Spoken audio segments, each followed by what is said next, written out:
আচ্ছা 8 নম্বরে কি বলেছে যে 6 বছর পর দেখলেন যে সরল সুদের পরিমাণ আসলের 3/8 অংশ। তাহলে আসলটাই আমরা জানি না, তাই না? ভালো করে পড়, কি বলেছে যে সরল সুদের পরিমাণ আসলের 3/8 অংশ। সুদটা আসলের 3/8 অংশ, কিন্তু আসল কত সেটা জানি না। তাহলে আগে ধরলাম যে ধরি আসল সমান হচ্ছে x টাকা। আচ্ছা তাহলে সুদ কত হবে, যেটা আমরা আয় দিয়ে প্রকাশ করি? আসলের কত গুণ বলেছিলাম? কত বলেছে দেখ, আসলের 3/8 অংশ, তাহলে 3x/8। তাহলে আসল পেয়েছি, সুদ পেয়েছি, আর কি বলেছে দেখ, বার্ষিক সুদের হার বলেছে, তাই তো? না সময় বলেছে। সময় কত বছর বলেছে? 6 বছর।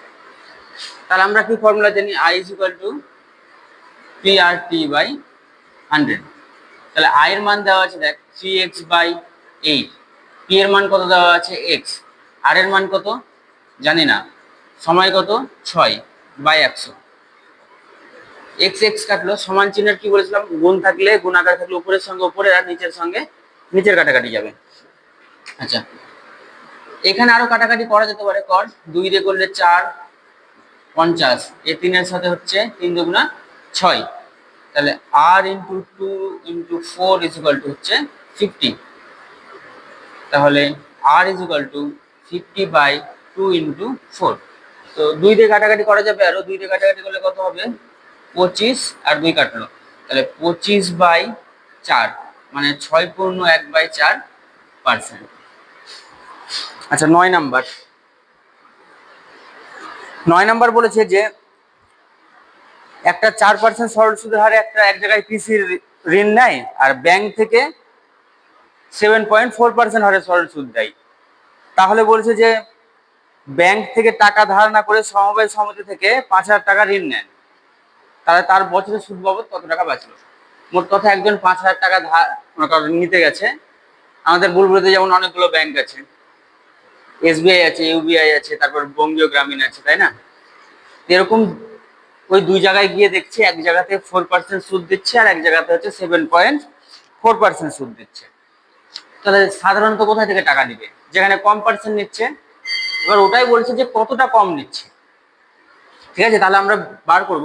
এটা শর্ট কোশ্চেন হলে খুব তাড়াতাড়ি বার করতে পারতাম, বিয়োগ করে দিয়ে ডিফারেন্সটা করতাম, কিন্তু আমরা একবারে পাতি যেভাবে অঙ্ক করে সেভাবে করবো, যে আসল 5,000 টাকা,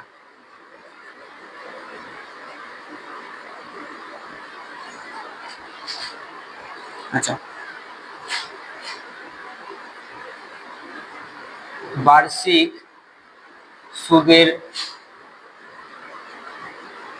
হারের পার্থক্য কত? 7.4% এক জায়গাতে, এক জায়গায় হচ্ছে 4%, তাহলে হলো 3.4%। সময় কত নিয়েছে দেখ, প্রত্যেক জায়গাতে বছর বলেছে, তাই তো? তাহলে সময় t = 1 বছর। আচ্ছা এই যে এটা বিয়োগ করলাম, পার্থক্য কেন করলাম? যে এক জায়গায় 7.4% দিচ্ছিল, এক জায়গায় 4% দিচ্ছিল, তাহলে ও বলেছে কত টাকার বাঁচতো, ওর তো 3.4%টা বেঁচে যাচ্ছে। এই 3.4% এর জন্য যে অতটা সুদ হচ্ছে, ওর অত টাকা ওর বাঁচছে। জানতে চাইনি যে কত টাকা সুদ দিচ্ছে, শুধু যদি জানতে চাইতো কত টাকা সুদ দিচ্ছে, তাহলে 5,000 টাকার, যেহেতু ওই কোথায় থেকে নিয়েছে যেখানে কম দিয়েছে, তাহলে 4%-এর ইন্টারেস্টটা বার করতাম। তাহলে এখানে দেখ I = কি হবে? PRT/100। তাহলে I এর মান আমরা কি জানি? জানি না, এটাই বার করছি। তাহলে P এর ভ্যালু কত? 5,000, R এর ভ্যালু কত? 3.4, T এর ভ্যালু 1, বাই হচ্ছে 100, দুটো শূন্য কেটে দে। এখানে হচ্ছে 3.4 আছে, তাহলে 5 দিয়ে গুণ করে, যেহেতু 50 দিয়ে গুণ আছে, একটা শূন্য বাদ, তাহলে 4 × 5 = 20, হাতে 2, 3 × 5 = 15, আর 17। তাহলে সুদ, তবে বার্ষিক শতকরা সরল সুদের হার নির্ণয় করো। সময় কত বলেছে? আচ্ছা আগে আসলটা পেয়ে গেছি, তাই তো? আসল কত টাকা পেয়েছি? আসল পেয়েছি হচ্ছে 292 টাকা। আচ্ছা আর কি বলেছে, সময় মানে টি যেটা, একদিন। আমি কি বলেছিলাম, সময় সবসময় কিছু থাকবে বছরে, তাই তো? কিন্তু এখানে কত আছে, একদিনে আছে। তাহলে দিনকে বছর করতে গেলে কত দিয়ে ভাগ করতে হয়, 365, তাহলে এত বছর। আর একটা মান বলে দিয়েছে কত, সুদ 5 পয়সা। সুদ মানে আই যেটাকে আমরা বলি, তাই তো, ইন্টারেস্ট। তাহলে সুদ 5 পয়সা। তাহলে 5 পয়সাকে টাকা করার জন্য কি করতে হয়, আবার 100 দিয়ে ভাগ করতে হয়, তাই তো? কাটাকাটি করুন এটা, তাহলে 1/20 টাকা। আমাদের ফর্মুলা কি বলে, I is equal two PRT/100। তাহলে আই এর মান কত, আই এর মান দেখ 1/20। টি এর মান কত, 292। আর এর মান কত জানি না। আরটাকে কি বলা হয়, বার্ষিক সুদের হার। টি কত, 1/365, বাই কত, 100। 5 কত, 100। আচ্ছা, এটা এক আছে এখানে, একটু যদি বুঝতে অসুবিধা হয়, দেখ আর আছে, এই 365টা উপরে হবে না নিচে হবে, নিচে হবে নিশ্চয়ই, কারণ এখানে এক, এখানে চলে আসলো 5 × 365। 365 কাটার সময় একটা সংখ্যা বলছিলাম কত, 73 দিয়ে, তাই না? 73-এর সাথে 5 গুণ করলে, 73-এর সাথে 5 গুণ করে 365, আর 4 × 73 292। 73 × 4 হয় 292, এটাও মনে রাখবি। আর 73 × 5 365, 365। তাহলে দেখ আর কি কাটছে, কাটাকাটি করার জায়গা নেই। তাহলে 4 × r সমান 5 × 5। তাহলে r ইজ ইকুয়াল টু 25/4। একটু আগেই করলাম, কত হলো এটা, 6 × 1/4%। আচ্ছা, 11 নাম্বার সেম, খুবই সহজ।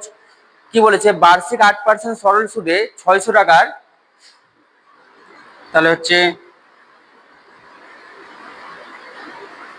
আসল যেটাকে আমরা পি বলছি, সেটা হচ্ছে তোর 600 টাকা। সুদ যেটা আই, সেটা হচ্ছে 168 টাকা। আর হচ্ছে বার্ষিক সুদের হার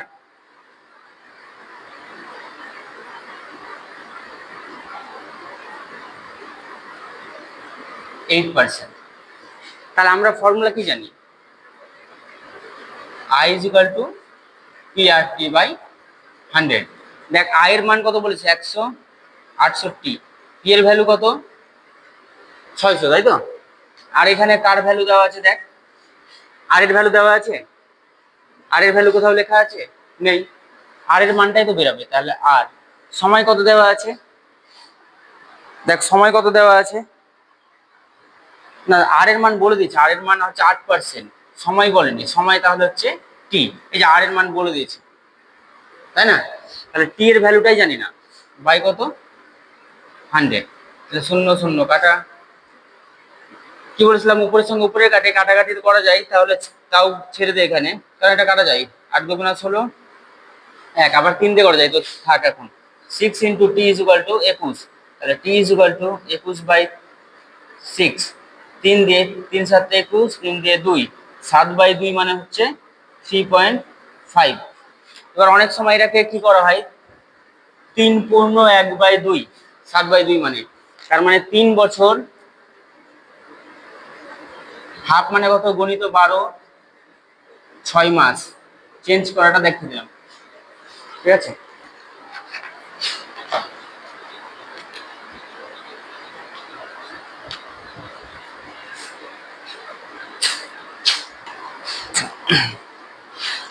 এরপরে হচ্ছে 12 নাম্বার।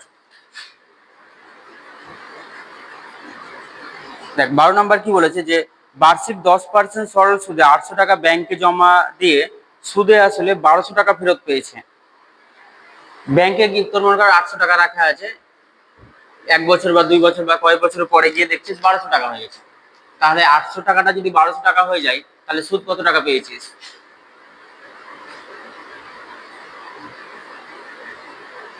মনে কর 800 টাকা ব্যাংকে রেখেছিস, গিয়ে দেখলি আজ হোক কাল হোক কিছুদিন পরে গিয়ে দেখলি সেটা 1200 টাকা হয়ে গেছে। তাহলে 800 টাকা থেকে যে 1200 টাকা হলো, তাহলে এখান থেকে সুদ কত টাকা পেয়েছিস তুই, ব্যাংক থেকে সুদ কত টাকা দিয়েছে?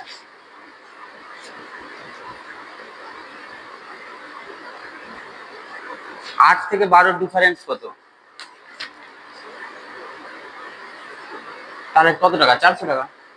তাহলে আমাদের দেওয়া আছে যে আসল কত টাকা? 800 টাকা। আচ্ছা,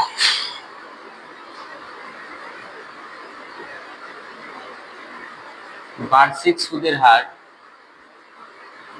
যেটা আর বলছি সেটা কত পার্সেন্ট? 10%। আচ্ছা, তাহলে সুদ কত টাকা? কারণ সুদে আসলে বলেছিল, সুদে আসলে 1200 টাকা। তাহলে সুদ সমান কত পাবো? সুদ সমান পাবো 1200 মাইনাস 800, কত পাবো? 400 টাকা। আচ্ছা, তাহলে সুদ যদি 400 টাকা পাই, সুদকে আমরা কি দিয়ে প্রকাশ করি? আয় দিয়ে, তাই না? সুদকে আমরা প্রকাশ করি আয় দিয়ে। তাহলে ফর্মুলা কি বলে? I is equal to P R T by 100। যার যার মান জানিস বস। আয়ের মান কত? আয়ের মান এখনই বার করলাম, বিয়োগ করলাম, তাই না? 400। পি এর মান কত ছিল? 800। আর এর মান 10%, টি এর ভ্যালু জানি না, বাই হচ্ছে 100। যেভাবে খুশি কাট, 0 0। ঠিক আছে, এখানেকার একটা শূন্য, একটা শূন্য, 5 8 40। তাহলে টি ইজ ইকুয়াল টু পেয়ে গেলাম 5। বোঝা গেল? এরপরে হচ্ছে কত নাম্বার? 13 নাম্বার। আচ্ছা, 13 নম্বর বলেছে কোন মূলধন একই বার্ষিক শতকরা সরল সুদের হারে, একই বার্ষিক মানে কারো যদি 5% থাকে চেঞ্জ হবে না, 5% আর 6% হবে না, বার্ষিক সুদের হারটা 5%ই থাকবে। বলেছে 7 বছরে সুদে আসলে 7,100 টাকা, আর 4 বছরে সুদে আসলে 6,200 টাকা। এখানে বুঝার একটা জিনিস আছে যে 7 বছরে সুদে আসলে 7,100 টাকা, তারপর 4 বছরে সুদে আসলে 6,200 টাকা। দেখ, ব্যাংকে মনে কর কোনো একটা টাকা রেখেছিস, 4 বছর পরে গিয়ে দেখলি যে 6,200 টাকা আছে, তারপরে আবার একবার 7 বছরের বেলা গিয়ে দেখলি 7,100 টাকা হয়েছে। এই যে গ্যাপে টাকাটা বাড়ছে, 4 বছর পরে কত, 6 বছর পরে গেছিলি 7 বছর, মানে গ্যাপ কত? 3 বছর। তাহলে এই 3 বছরে যে টাকাটা বেড়েছে সেটা শুধু কি সুদ বেড়েছে না ব্যাংক সুদ দিয়েছে? তো তাহলে এই যে 6,200টা তোর যে 7,100 হয়েছে, ব্যাংকে যে টাকাটা রাখার পরে টাকাটা বাড়ছে, সেটা তোকে ব্যাংক কি দিচ্ছে? ইন্টারেস্ট দিচ্ছে, তাই না? সুদ দিচ্ছে। তাহলে এরকম 7 বছরের সুদে ছিল 7,100 টাকা। উল্টা করে আমরা আগে যদি ভাবি যে 4 বছরে যেটা ছিল 6,200 টাকা, সেটা 7 বছরে গিয়ে কত হয়েছে? 7,100 টাকা। তাহলে আমরা যখন বিয়োগ করছি যে 3 বছরে কি করেছি এখানে? বিয়োগ। যে 3 বছরে এখানে আর সুদে আসলে হবে না, কি হবে কতটা? শুধু 3 বছরে তাহলে সুদ কত টাকা বিয়োগ করলে? 900 টাকা। আমরা নিজের সুবিধার জন্য 1 বছরের সুদ বার করে নে, 900/3 মানে হয়ে গেল 300 টাকা। আচ্ছা, এবার আমি যে কোনো একটা ধরে ক্যালকুলেশন করবো, হয় 7 বছর না হয় 4 বছর। তাহলে আমার 1 বছরের সুদ যদি 400 টাকা হয়, তাহলে 4 বছরের সুদ কত হবে? তাহলে 4 বছরের সুদ 300 গুণিত 4 কত? 1200 টাকা। ব্যাংকে গিয়ে 4 বছরে যেটা আমি 6,200 টাকা দেখেছিলাম, সেখানে আমাকে সুদ কত টাকা দিয়েছে? 1200 টাকা। তাহলে আমাকে সুদ যদি 1200 টাকা দিয়ে থাকে, তাহলে আসল কত টাকা ছিল ব্যাংকে পেয়ে যাবো এবার। আসল পি সমান তাহলে 6,200 থেকে কত বাদ? 1200 বাদ, তাহলে কত পেলাম? 5,000 টাকা। আমি ব্যাংকে কত বছর পরে গিয়ে দেখেছিলাম 6,200 টাকা? 4 বছর। তাহলে সময়টা কয় বছর হয়ে গেল? 4 বছর। এবার দেখ, আমরা সবই জানি, ফর্মুলাতে শুধু মান বসা, এখানে সাইডে করছি। আই ইজ ইকুয়াল টু কি ছিল? P R T by 100। সুদের মান কত? সুদ আমরা কতবার করলাম এখনই? 1200। আসল কত? 5,000। আর এর ভ্যালু কত জানি? বার্ষিক সুদের হার একই করেছিল, কিন্তু কত সেটা জানি না। আর সময় কত? 4 বাই কত? 100। তাহলে দুটো শূন্য কেটে দে, 4 দিয়ে 300, আরো একটা শূন্য এখানকার কেটে দে, এখানে কাটা যাবে, কাটলাম না, দেখে ভালো লাগছে না। 5 গুণিত আর 5 6 30, তাহলে আর ইজ ইকুয়াল টু পেয়ে গেলাম 6। এটাই জানতে চেয়েছিল বার্ষিক সুদের হার কত। 13 নম্বর তাই জানতে চেয়েছিল, দুটো জানতে চেয়েছিল অ্যান্সার, মূলধন আর বার্ষিক শতকরা সুদের হার কত। মূলধনও পেয়ে গেছি, মূলধন কত টাকা, অ্যান্সার 5000। বার্ষিক সুদের হার কত, 6।